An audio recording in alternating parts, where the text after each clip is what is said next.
ನಾನು ಸತ್ತ ಕುಟುಂಬದ ವಾರಸುದಾರರಿಗೆ, ಯಾಕಂದರೆ ವಿಶೇಷವಾಗಿ ಹೆಚ್ಚು ಜನ ಸತ್ತಿರೋರು ಯುವಕರು, ಎಲ್ಲ ಯುವಕರೇ, ಯುವ ಜನಾಂಗದವರು, ಹೆಣ್ಮಕ್ಳು ಗಂಡು ಮಕ್ಕಳು ಎಲ್ಲ ಸತ್ತಿದ್ದಾರೆ.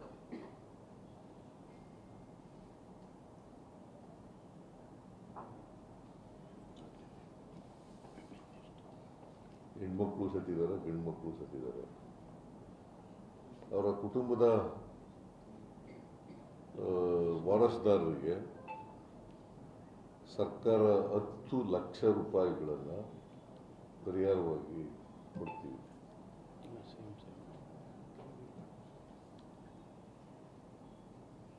ಸುಮಾರು 11 ಜನ ಸತ್ತಿದ್ದಾರೆ. 11 ಜನರಿಗೂ 10 ಲಕ್ಷ ರೂಪಾಯಿಗಳನ್ನು ಪರಿಹಾರವಾಗಿ ಕೊಡ್ತೇವೆ. ಮತ್ತು ಯಾರು ಗಾಯಗೊಂಡಿದ್ದಾರೆ ಅವ್ರಿಗೆಲ್ಲರಿಗೂ ಕೂಡ ಉಚಿತವಾಗಿ ಚಿಕಿತ್ಸೆ ಕೊಡ್ತಕ್ಕಂಥದ್ದನ್ನು ನಾನು ಈಗಾಗಲೇ ಸೂಚನೆ ಕೊಟ್ಟಿದ್ದೀನಿ. ಖಾಸಗಿ ಆಸ್ಪತ್ರೆಯಲ್ಲಿ ಯಾರ್ಯಾರು ಚಿಕಿತ್ಸೆ ಪಡ್ಕೊಂಡಿದ್ದಾರೆ ಅವ್ರಿಗೂ ಕೂಡ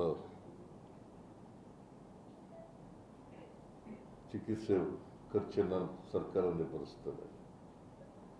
ಸರ್ಕಾರಿ ಆಸ್ಪತ್ರೆಗಳಲ್ಲಿ ಅಫ್ಕೋರ್ಸ್ ಬೌರಿಂಗ್ ಹಾಸ್ಪಿಟ್ಲಲ್ಲಿ ಫ್ರೀಯಾಗಿ ಎಲ್ಲರಿಗೂ ಉಚಿತವಾದಂಥ ಚಿಕಿತ್ಸೆ ಕೊಡ್ತೀವಿ. ಎಲ್ಲ ಗಾಯಾಳುಗಳಿಗೆ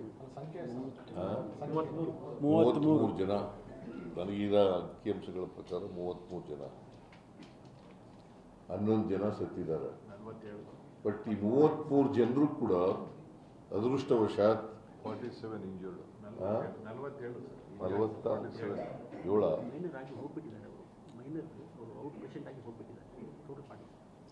ಕೆಲವರು ಔಟ್ ಪೇಷಂಟ್ ಆಗಿ ಹೊಟ್ಟೋಗಿದ್ದಾರೆ,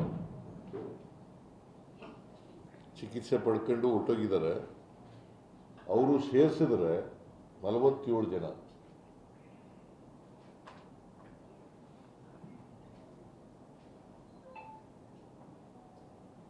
ಅವರೆಲ್ಲರೂ ಕೂಡ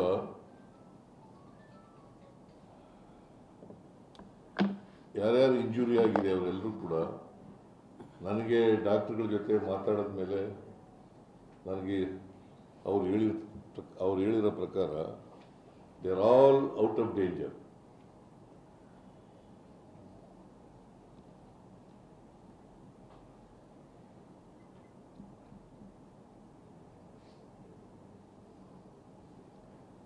ಯಾರು ಇಂಜೂರ್ಡ್ ಕ್ರಿಟಿಕಲ್ ಇಲ್ಲ ಸರ್,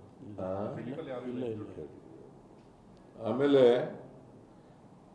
ಅವ್ರಿಗೆ ಬೇರೆ ರೀತಿ ಎಲ್ಲ ಟ್ರಾನ್ಸ್ಪೋರ್ಟೇಷನ್ನು ಮತ್ತು ಊಟದ ವ್ಯವಸ್ಥೆ ಎಲ್ಲನೂ ಕೂಡ ಸರ್ಕಾರನೇ ಮಾಡಿಕೊಡ್ತದೆ.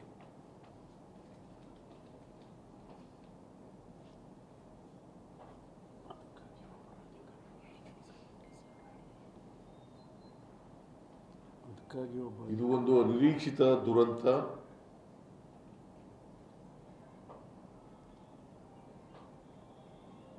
ಯಾರು ಈ ಕಾಲ್ತುಳಿತದಲ್ಲಿ ಪ್ರಾಣ ಕಳ್ಕೊಂಡಿದ್ದಾರೆ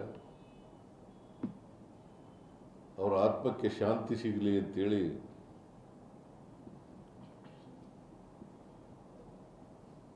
ಸರ್ಕಾರ ಪ್ರಾರ್ಥನೆ ಮಾಡ್ತದೆ. ಅವರ ಕುಟುಂಬ ವರ್ಗದವರಿಗೆ ಬಹಳ ಜನ ಯುವಕ ಯುವತಿಯರು, ಕೆಲವರು ವಿದ್ಯಾರ್ಥಿಗಳು ಕೂಡ ಇದ್ದಾರೆ.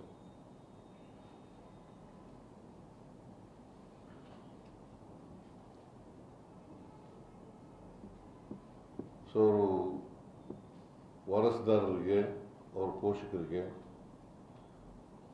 ಅವರ ಸಾವಿನ ದುಃಖವನ್ನು ಭರಿಸ್ತಕ್ಕಂಥ ಶಕ್ತಿ ಕೊಡಲಿ ಅಂತೇಳಿ ದೇವರಲ್ಲಿ ಪ್ರಾರ್ಥನೆ ಮಾಡ್ತೇನೆ.